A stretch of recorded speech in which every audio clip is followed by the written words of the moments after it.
Shalom, chers téléspectateurs de la télévision, pas comme sur YouTube. La paix du Seigneur, cette paix dont nous avons tant besoin, spécialement en ce 24e dimanche du temps ordinaire, année B. Aujourd'hui, l'évangile est extrait de Marc 8e chapitre du 27e au 35e verset. Il s'agit de ce qu'on appelle habituellement la question christologique.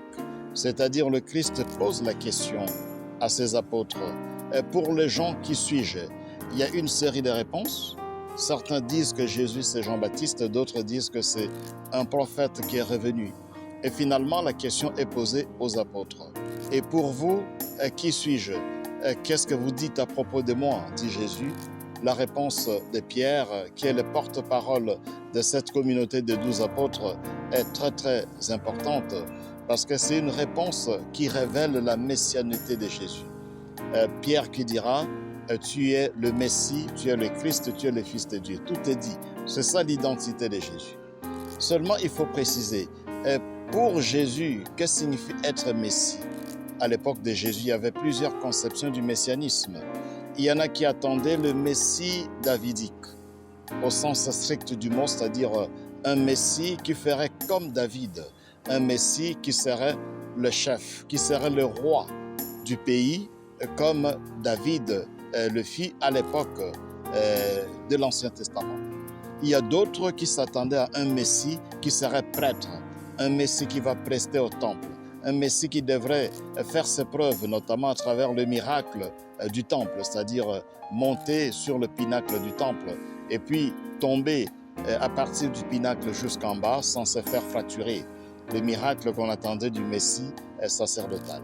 Alors Jésus ne s'inscrit pas dans ces différentes conceptions messianiques de son époque. Pour lui, il est le Messie crucifié.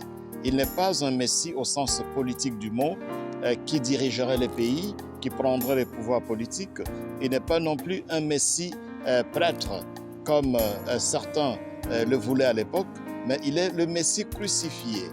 C'est-à-dire, il va passer par la croix. C'est ce qui choque les apôtres, parce que justement, dans la loi de Moïse, notamment le Deutéronome, 21e chapitre, 23e verset, il est dit que celui qui est crucifié est un maudit. Mais pour nous, bien que Jésus soit crucifié, il est le Messie crucifié, il n'est pas un maudit. Il est la puissance de Dieu et sagesse de Dieu, comme Paul le dira dans 1 Corinthiens 1, de 23e verset jusqu'au 24e.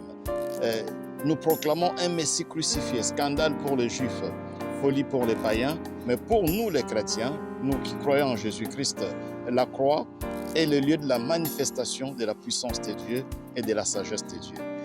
Qu'est-ce que cela veut dire pour nous? Il nous faut, parce que nous avons accueilli un Messie crucifié, vivre la spiritualité de la croix. La spiritualité de la croix est caractérisée par l'esprit de sacrifice, l'esprit d'abnégation. La spiritualité de la croix est caractérisée par l'amour, l'amour du prochain jusqu'au bout. Et si nous tous, nous accueillons ce Messie crucifié, et si nous vivons la spiritualité de la croix, caractérisée par l'esprit de sacrifice, penser d'abord aux autres, l'esprit d'abnégation, faire de sacrifice et vivre dans l'abnégation pour le bien du pays, pour le bien de l'Église, pour le bien des autres, eh bien, nous pourrons ensemble bâtir un monde meilleur. Bon dimanche à tous.